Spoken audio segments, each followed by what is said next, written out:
Hey, chump. I hear you need some inane favor. Oh, yeah, Twilight, could you please hack Trixie Variety Show for me? Do what now? It's a website where they show videos that Trixie likes, and a lot of ponies go there. I want ponies to see my videos, so please hack them. Okay, there are a number of problems with your brilliant plan, and one of them is that I don't know how to hack computers. I thought you knew Linux. I don't. It's okay, I bought a book. You can read it and use your brain to learn how. Another problem is that I don't care. Man, friggin' Trixie Variety Show keeps putting my videos into footnote updates, which they call roundups, and sometimes that's only after I pester them. One of them told me in an email that he thought my videos were just boring, played-out stories that nobody wants to hear again. Well, it sounds like they don't care either, so the circle is complete. Darn it, I've got my own songs, a lengthy script with over 250 lines of dialogue, several voice actors, and the entire thing is hand-drawn and edited frame by over 1,000 frames. Seriously, I have more than 1,000 pictures in this folder, but they said they're not gonna touch it! Well, if they let everyone get by on that amount of effort, I imagine they'd be buried in thousands of submissions doing the exact same thing.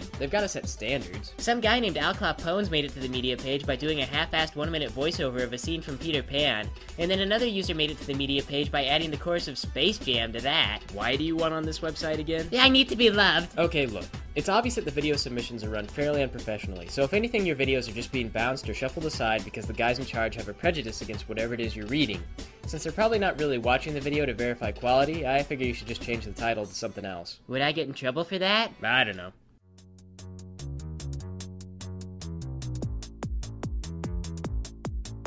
Rainbow Dash presents Captain Hook the Biker Gorilla.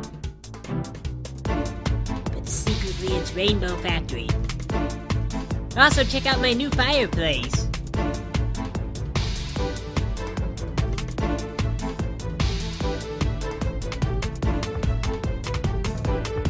This is kind of a long intro here. I know, it's a long video.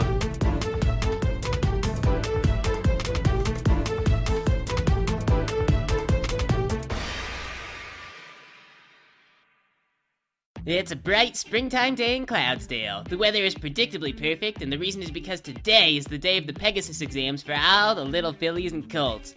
Scootaloo, you've just turned old enough to take your test. You woke up feeling a little nervous, but after barfing once, you feel a lot better. That's gross. Apple Bloom and Sweetie Belle are here for moral support. They decided to come along after seeing how worried you were, so they're tied to your tail and some balloons so they won't fall down. The string is chafing me. That is normal. Now don't worry, baby. I know just the thing to soothe those rubbing burns. Hoo! So you go out there and you sign a couple waivers, and then you wait in line. Standing next to you is a little colt. Hey there, handsome. I like your hair. Does the carpet match the drapes? I don't know. Mine does. I'm Orion Comet. You can call me OC for short. I'm Hoot Scootaloo, and these are my friends Apple Bloom and Thrackerzard. I am a regular magical unicorn. I like your wings. I've never seen an Earth Pony in Cloudsdale before. Are they taking the exam? No, they're just here to watch my ass. Hoo-ah! There's like some kind of instructor there named Miss Blossomforth. She looks a lot like Cheerilee, except with wings, and she's totally different colors. Students, stop your chattiness. We have work today. I have a test to administer and it will not be postponed. Now continue to stand in a disorganized line. I will call your names in alphabetical order, so... You! Are you chewing gum? Spit it out. Now, I will call your names, and our judges will determine if you have passed the exam. However, I must warn you, there are many ways to fail. If you fly too far west, you will fail. If you drop below the cloud layer, you will fail. If you perform the exam in reverse, you will fail! What if we opt out of taking the test? The exam is offered again in the fall, and upon that exam, you will fail. What if we finish too fast? Then you will fail. And what if we pass? Then you exit the educational system, and that is a world an educator is frowned upon to understand. I know not what will happen. So we don't have to go to school anymore? I assume yes, though I dare not contemplate the consequences. Sweet! Now I want that one. You guys all get ready, and Miss Blossomforth calls out some names. The first one is some little filly named Aurora. I heard she has pony age. You there? Do not talk during the exam. Aurora starts with the test, but pretty much right away she breaks one wing, dislocates the other, and chips 4 teeth. She does all of this during freefall, which I'm pretty sure wasn't possible beforehand. Somebody must help that pony. I do not think that pony can be helped. Are you passing notes? If you are caught passing notes during the exam, Then you are failed. But I wasn't passing anything that had to do with the exam. This is an educational system, and the system does not have time to differentiate between good and bad note passing. Go to the gates of shame with Aurora? No! I guess he's not passing anything that has to do with the exam. OC goes to the gates of shame, and your name comes up next, Scootaloo. Here, hold these guys. Hold them tight. Wait, I have an idea. What if we help you with your exam? That's brilliant, baby, but I'm not sure I can seduce Miss Blossomforth well enough for the judges to allow it, Sugar Pie. The rules say no Pegasus may receive assistance from another Pegasus, or a bizarro Pegasus. The system does not have time to understand its own intent. So, you are permitted to receive help from your friends. However, if they turn out to be secret Pegasi, then you will be failed. Alright, let's show them the superiority of a threesome. Hooah! We're gonna ace this test. The words are stupid, but I must agree with the group. Well, the entire test is just a physical exam, so with 2 other ponies tied to you, you basically bomb the time cloud kicking exercise, Apple Bloom gets tangled up in the hoops during the agility section, and the extra weight causes you to fall right through the cloud floor during the freefall portion. The judges kinda fail you with a vengeance. Oh wait, I want a do-over. I had an unfair handicap and then I had 2 fillies riding me the whole time. The educational system does not have time to understand the difference between a normal, unencumbered pony and a pony that has other ponies tied to her. If this exam were fair, it would take all day. Now, go to the gates of shame. No amount of logic or reasoning can persuade the educational system, you guys. You've got no other choice but to go to the gates of shame with Aurora and Orion. No, I want to go with the other ponies. There are more of them. Waiting for you there is pretty much the creepiest pony you've ever seen. It looks like somebody cooked bacon in his hair this morning. He's got the kind of facial scruff you'd use to scrape crud off of dishes that you've left out for like a month. He's got a beat-up old van with no engine in it, and you can only assume that he pulls it himself from elementary school to elementary school on the weekdays. I will not stand for this kind of humiliation. Nobody is humiliating you. Yeah, you're not being humiliated, Orion. It's true. Now you sound like an idiot. Well, now I'm being humiliated, and I will not stand for this kind of humiliation. My name is Dazzler, and this is my cat. He pays the bills, but I have rights too. Get in my van! My wing is broken. Like, really bad. Okay, get in the van! I was sorta hoping for some medical attention. 9! I will not stand for this maltreatment. Fine, get in the van. The cat is a doctor. How do you think he pays the rent? Aurora climbs in the van and the cat follows afterward. Dazzler pops the hood of his van and pulls some clipboards and stuff. Here, fill out this medical paperwork and be sure to list any pre-existing conditions or medication allergies. Please hand me your insurance information when you return the forms. She has pony AIDS. You guys fill out the confusing paperwork as best you can, and after a while the cat comes out and Dazzler ushers you into the back of the van.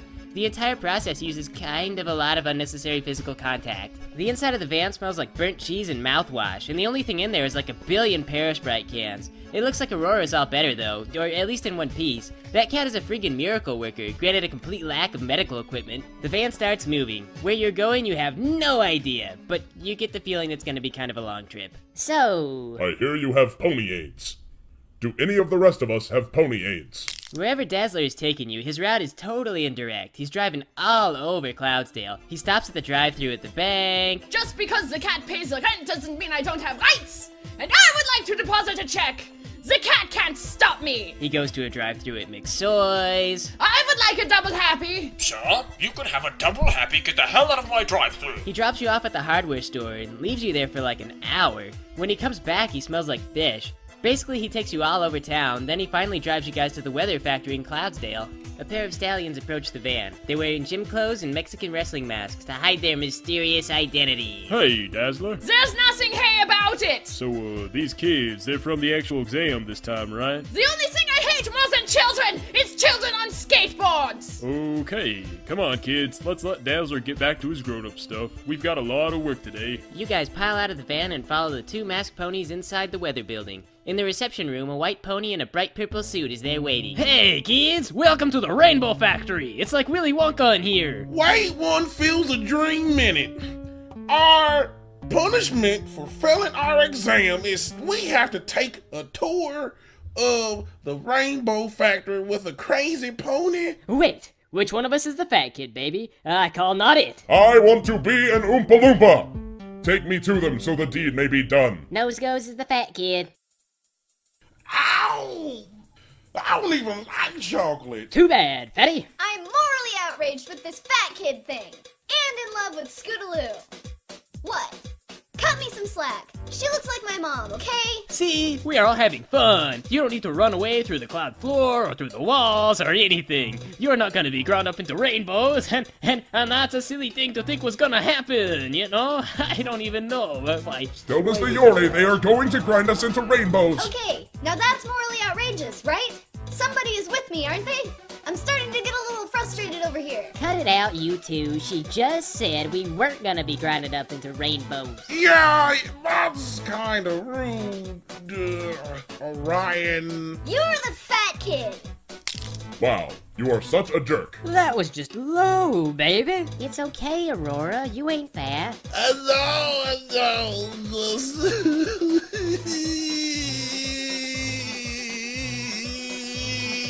What did she ever do to you, huh? Okay, kids, the time for ridicule is over. I've got a super fun thing for you. It's a waiver form. It's like a maze or connect the dots, except with a signature. You just write your little names here, and then we're gonna go on a magical tour. Wait, doesn't Willy Wonka kill all of the children? Okay, hey, that's a good point. Okay, I'm not Willy Wonka no more. I'm Pogo the Clown. See, you can trust Pogo. She's safe with kids. I declare that this cannot go wrong. Well, if Thrackerzod trusts the situation, then so do I. So you guys sign your waivers and follow Pogo the Clown on a tour of the factory, which ends in a gigantic room made out of fluffy clouds. There's like 100 other kids here too. Most of them have the sniffles or broken wings. There's like one kid who's got a magical glandular problem and his butt's like falling through the floor. He'd make a pretty terrible weather pony. There's also a big machine in here, and it looks like about 6 ponies in Mexican wrestler masks and sweat clothes are watching it. There's cookies and punch by the doors. Pogo flies off. She says she's gotta go talk to her boss, and that there's cookies and punch by the doors. What is the machine for? Nothing. So, Orion, you love you some Scootaloo, do you? Well, maybe love isn't the right word. Well, baby, the sky is just like a big ocean, and I'm your little love anemone. I thought sea anemones reproduced asexually. Not this sea anemone, my hunkalicious manatee. It's just what my mom would say. I don't try to understand the fillies in my life. I just enjoy their company. My mom was really good at embroidering. Y'all should be a tuna, because they're the chickens of the sea. Suddenly, everyone goes quiet, and their attention turns to the most awesome supervisor in the world, who has just stepped onto the balcony above you. She's got her mask on backwards again, but she was in a hurry because she was late, so, you know. But you can just tell that she's probably like the fastest supervisor in Equestria. She can't breathe or anything, so she takes off her mask so she can turn it around, and oh my gosh, it's Rainbow Dash! She's so awesome! Hi, Rainbow Dash! Yeah, hey guys, how's it going? We're okay, baby, how are you? Wanna meet my new boyfriend? Oh, sure, yeah, I'll come right down. Hey, boss, aren't we supposed to, you know? Yeah, about that, I was thinking that, maybe, you know, I'm really tired today, and the kids just got here, and I mean, we got cookies and punch over there, and I brought my stereo, so I was just thinking that, instead of doing the things that we normally do, maybe, we could have a pizza party. Okay, first thing, we can't afford that many pizzas. Second thing, the only reason we afford anything at all is because somebody is paying us to do a job. Well, it's a sucky job. Hey, Rainbow Dash. Hey, Apple Bloom. How come you're wearing a wrestler mask? Oh, well, it's the dress code that we have to wear a mask, because, you know, this whole factory thing is totally like a secret conspiracy, except morale was really low, because all we did was secretly grind ponies into other rainbows, so I thought it would really help everyone out to do, like, Crazy Time Mondays and Casual Fridays. They still have to wear the mask, but the wrestler masks are individual, so everyone gets to feel like they're recognized and important. That's really nice. Yep, I've only been working here for 3 days, but I'm like the best supervisor. What was that part about the rainbows and the grinding again?